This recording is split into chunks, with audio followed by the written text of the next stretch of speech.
Man. All right. First and foremost, I want to start off by giving all praises, honor, and glory to Yahweh, Bashem Yahushua, Bashem Kakadash, second with the Demonize and Apostle of GMS that rule well, our beloved elders and apostles of GMS. These blessings, salutations to the hopefully elect that consists of you, so-called Negro, Latino, Hispanics, Native Americans, West Indians, and this is Shaquat Corral from GMS, Virginia. Those will you be edified. As the title.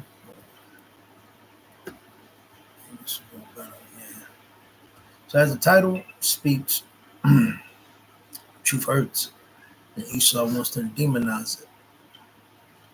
One thing about this beast system, it promotes evil and it promotes lies, witchcraft, and sorcery, part of the wiles of the devil. So once, truth is risen, truth is speaking, and, you're pretty much exposing the evils and how Esau's conducting his evil, it starts to hurt and it starts to, go against the system, which Esau doesn't want. And, that's why he demonizes whistleblowers. He demonizes, another thing what Esau does is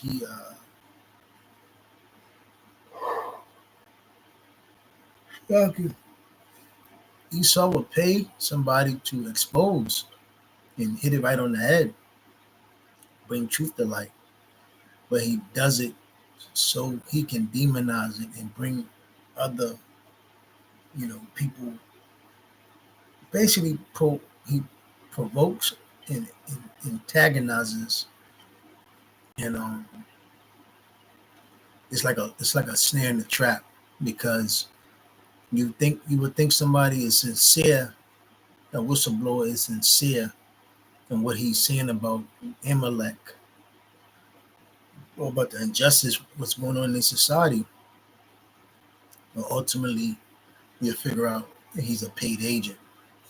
And what he does is, Esau does is he pays him to bring, put all eyes on you to pretty much stir up the gumpies, the goombas that are thinking the same thing or thinking like him, so he can just pretty much get rid of you and antagonize you, demonize you, put a little pressure on you. And Esau knows you'll fold, but the other problem is that the Lord has reserved 7,000 men that should not bow down to Baal, and that is those prophets that the Lord has sent in these last days to what? Forewarn our people, preach the kingdom, and promote the gospel of Yahweh Bashem Yahushua. And what you see about the prophets is, and what Esau starts even knows, is that we can't be paid off for the price, and we understand, we're constantly surrounded by death, agony, torment, persecution, but we know through Yahweh Shah that doesn't really bother us. It doesn't stop us, because really, in all the prophets before had the characteristics about them that guarded them, and that the Lord put a spirit on them to keep them going, and they had a high amount of faith and courage and perseverance. And we understand the people that Esau sets up pay off this, so he can provoke you other people from bringing forth, and you come forth, you go on these podcasts talking your shit, but Esau knows you're full with a little bit of pressure. He attacks you with your job, your kid, death, etc. You people will fall right back into line and be reprogrammed. But us, we're willing to die for this truth. So let me get a couple of scriptures that I'm going to go to the point. There we go, one moment.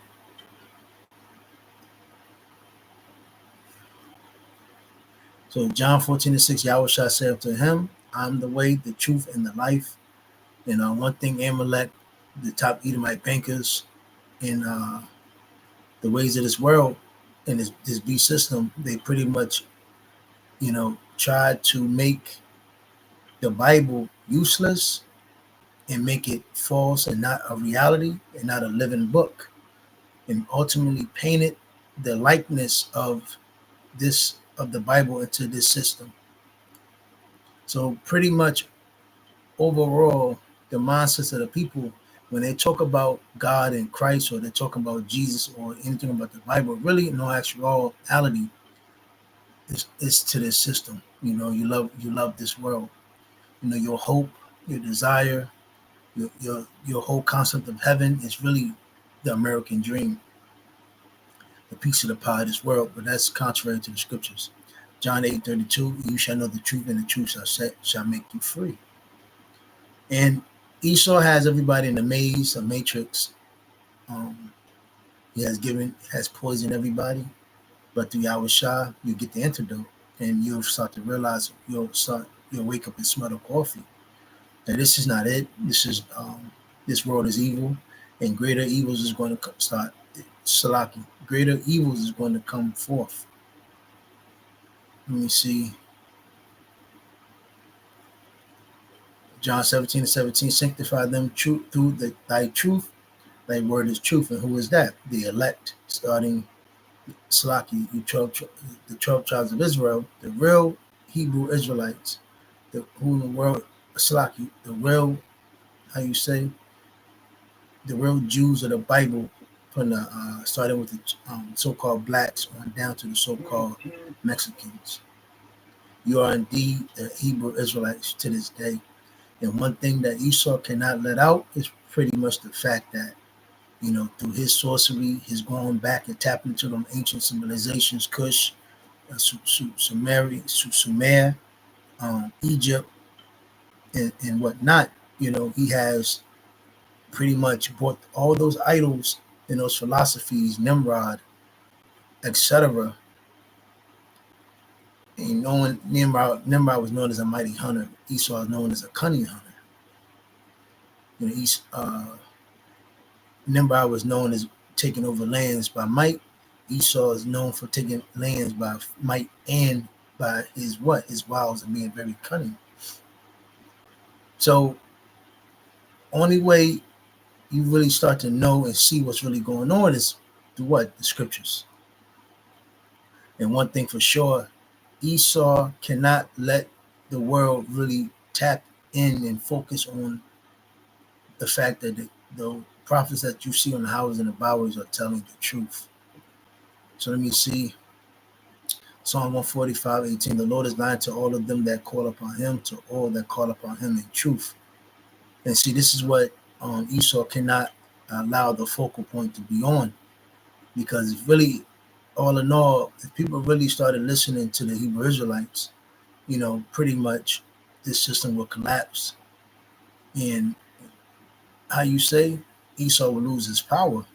But in all, it's the Yahweh Bashem Yahushua already has this place marked in a time set that this place is going to be destroyed. So it says, Proverbs 12:22, lion lips are an abomination to the Lord, but they that deal truly are his delight. And we understand the inhabitants, the rulers, the wicked rulers, Amalek, and the people, the top bankers, they're lying. They're contrary to the Heavenly Father. But the ones that are really, truly dealing are what? The elect. So let me see.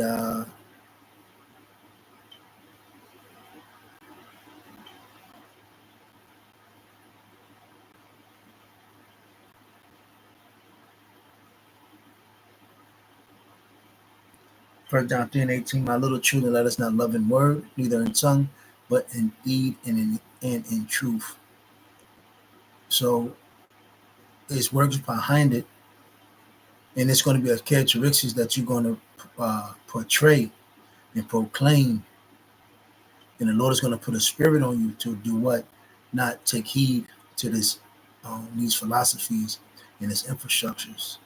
Because 2 Timothy 3:16 and 17, it says, all scripture is given by inspiration of Yahweh Shah and is profitable for doctrine, for reproof, for correction, for instruction in righteousness, that the man of Yahweh Shah may be perfect, thoroughly furnished unto all good works. So this Bible is a guide to do what? Stand against evil, stand against wickedness, and to let you and forewarn you for the things that's going to come. Now, let me go into Esau, because Esau doesn't want you to know, he runs the world. Esau doesn't want you to know he's the Edomite. Esau doesn't want you to know he's Amalek. He's not the real Jew. Like Scripture says in Revelation 2:9. Satan, man. Shalaki. Revelation 2:9 and 3:9. So it says, Job 9:24, the earth is given to the hand of the wicked. He covered the faces of the judges thereof. And one thing that he did when it came back into power in the Renaissance era, he painted everything white. He made everything white. He made everything spiritual, and everything that considered has to do with the Bible, scriptures, etc., and history pretty much seem as if he was always in power. And the truth of the matter, he made himself believe, so like he made the other nations of the world believe that he's a great nation, but in all, he's the devil. And this is why people still to this day cannot see that the so-called white man is not the devil, because what? The much of the painting and the covering of that he did. If not, where and who is he? So if Esau, the so-called white man, doesn't run the world, then who the fuck runs the world? And I mean, the first, how you say it? That's the easy question, because who does everybody want to be like? Who does everybody wants to basically we all know women flock to power, right? Well, what majority of the women, what men do the women want? They want the so-called white man. Why? Because he's in power. So it says, let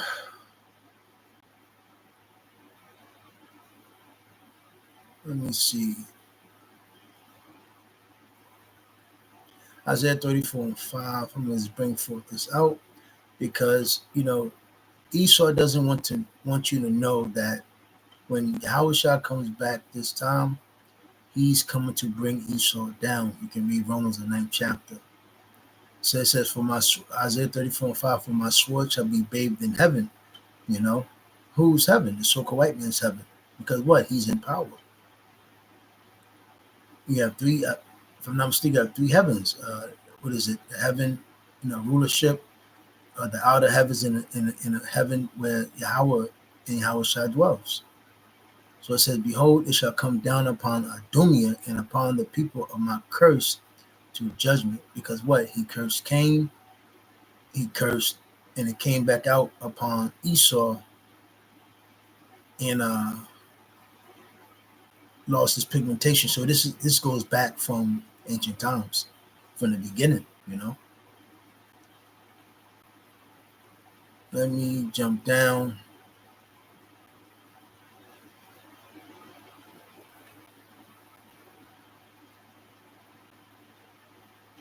Genesis 4:12. When thou, let me slocky.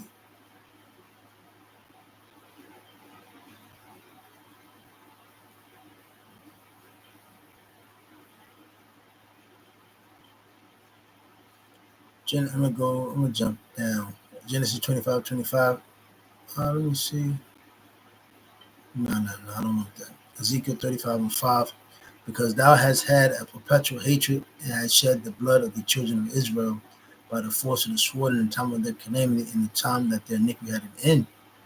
So what you're seeing is that ultimately the accuser of our brethren, which is Esau and Amalek, what you're seeing is that, the time, in really all actuality, you're starting to see Jake, our people, so-called Negro, Latinos, Hispanic, Native Americans, kind of somewhat rising up and then kind of getting tired of this devil.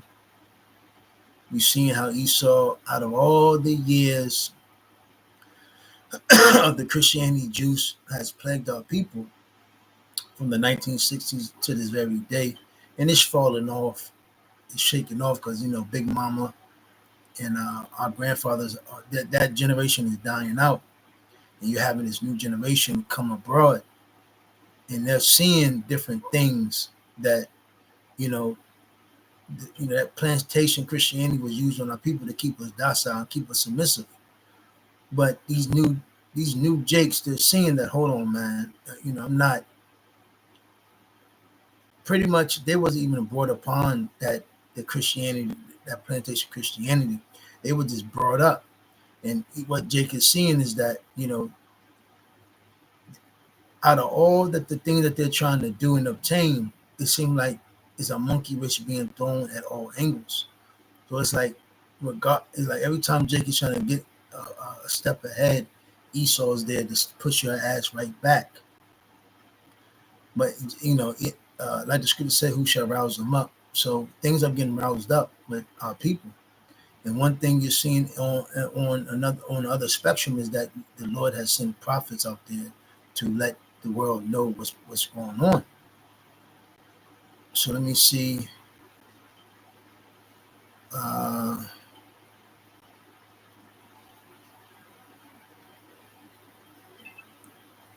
Malachi 1:1, the burden of the word of the Lord to Israel by Malachi. I have loved you, saith the Lord, yet ye say, wherein hast thou loved us? Was not Esau Jacob's brother?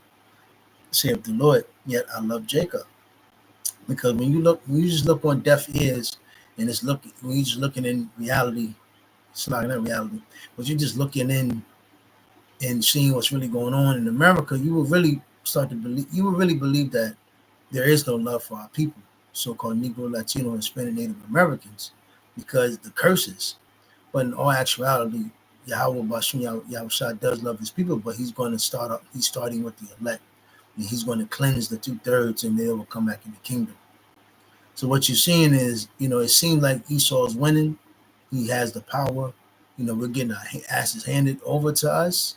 But overall, the truth is being, being pushed out there. Esau the loser. He's nobody.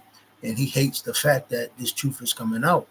So he has to demonize and find ways and traits and, the cunning aspect that he has to use that characteristic that he has and be a devil, and be a serpent, and stir things up, provoke people, put it out there, demonize it, and then shape it, package and reform it, and then bring in a whole new system. Malachi 1:3, and I hated Esau and laid his mountains and his heritage waste for the dragons of the wilderness. Malachi 1:4, wherein Edom said, we are impoverished, but we will return and build the desolate places. When Esau came into power, what is it? The Daniel 7, the Daniel 2nd, the Revelation, damn, I can't remember right off top. But prophesying that this infrastructure, this place was going to come back in, that the Rome, the deadly wound, the fourth beast, and out of the fourth beast, America was going to come out of that, which was Rome. And, that dragon, which is what is it? Rome coming out. If I'm saying it correctly, Slaki. But this whole system, this whole infrastructure, it was already prophesied that this place was going to come back into power.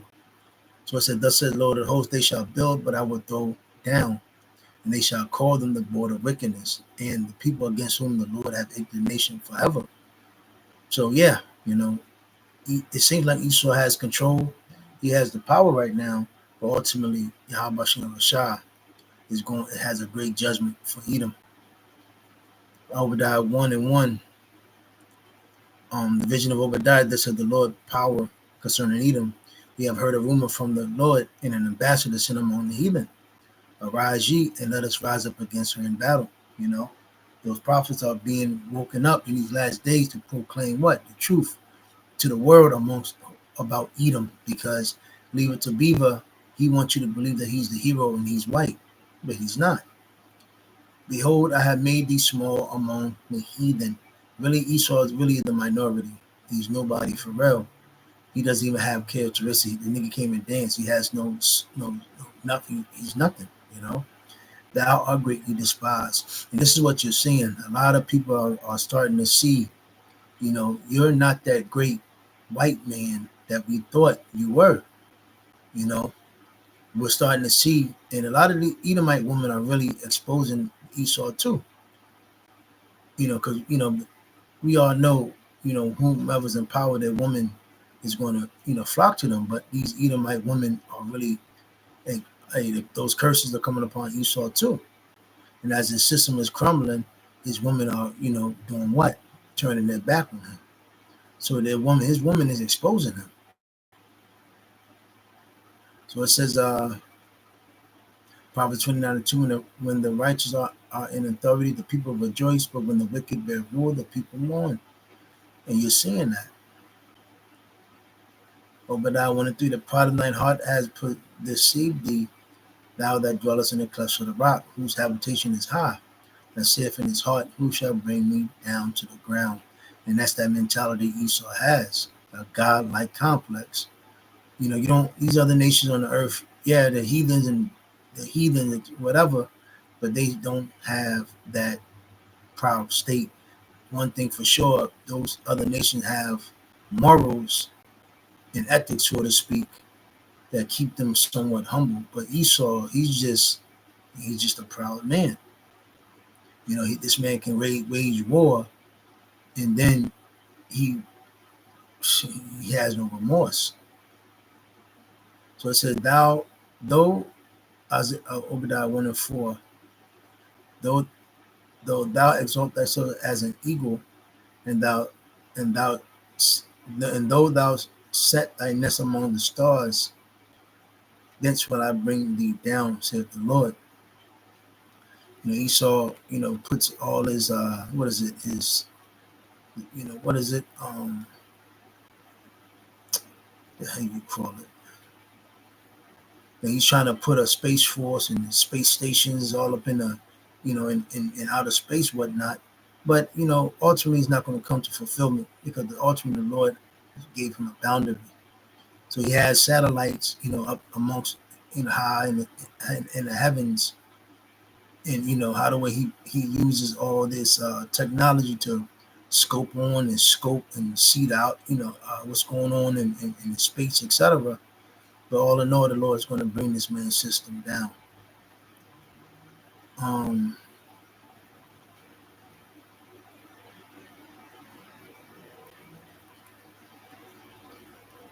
Let me see if I want to keep going. Pretty much got the point.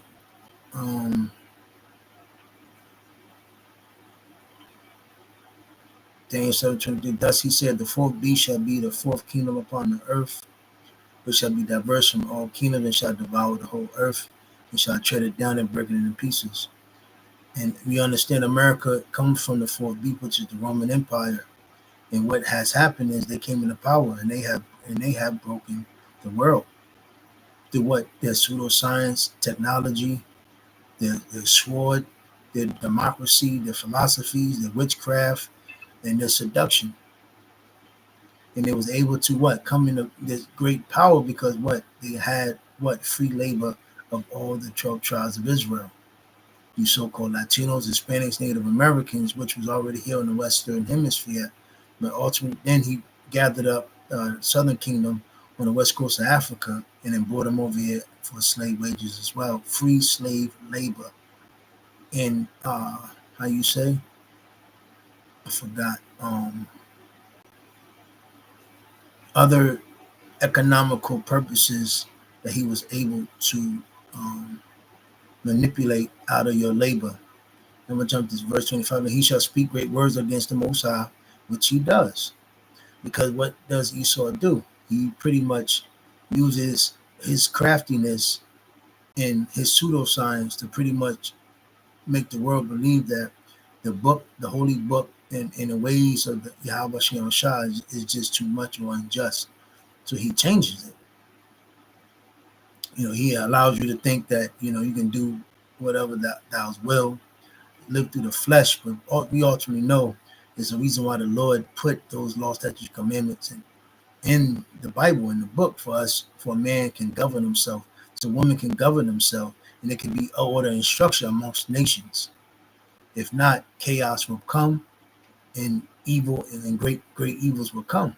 And this is why Esau promotes this lifestyle and this system, but he does it to the fact that he wants to set up a new system in complete control, ultimately with the MOTB, so he can brand the people and shall wear out the saints of the Most High, and think to change times and laws, which he does, man. He constantly does. Because when you really look at it, it's like nothing in the Bible really takes place in this world now. It's just all Esau's, his legislation and his decrees. And they shall be given into his hand until the time and times and the dividing of the time.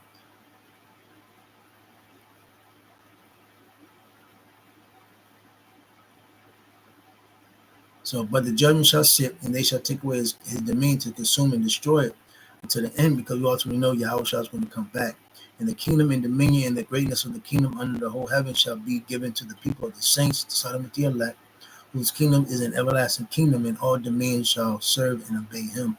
And that's what Esau doesn't want the world to know, that he's going to eventually go down, and you so-called Negro, Latinos, Hispanics, Native Americans, West Indians are eventually going to be the next rulers of the earth, but in complete righteousness and going into the new covenant, what is in Jeremiah, I believe in the 31st chapter, because the Lord is going to,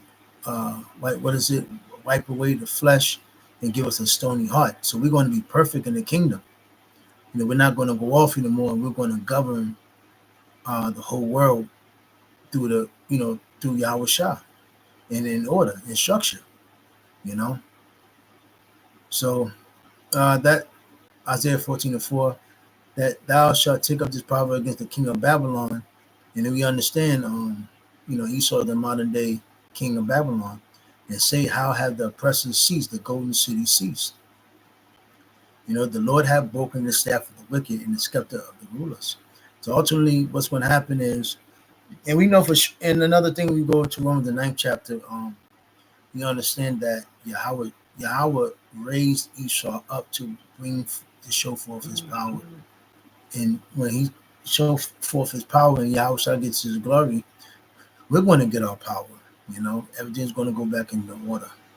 But first and foremost, we have to just endure and keep focused, because we got to understand this is not our kingdom.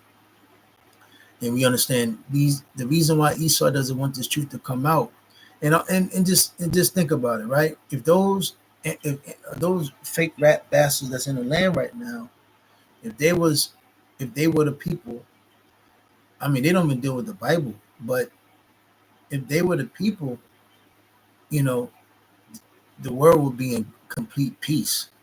There wouldn't be no wars, But we see that those aren't the people. Things aren't adding up according to what the Bible says, how the world is going to be when the true inhabitants of that land go back into the land through Yahweh Shah, not by Balfour Declaration. So I'm going to go and wrap this thing up. Lord's will, you was edified. And with that, I'm going to say shalom.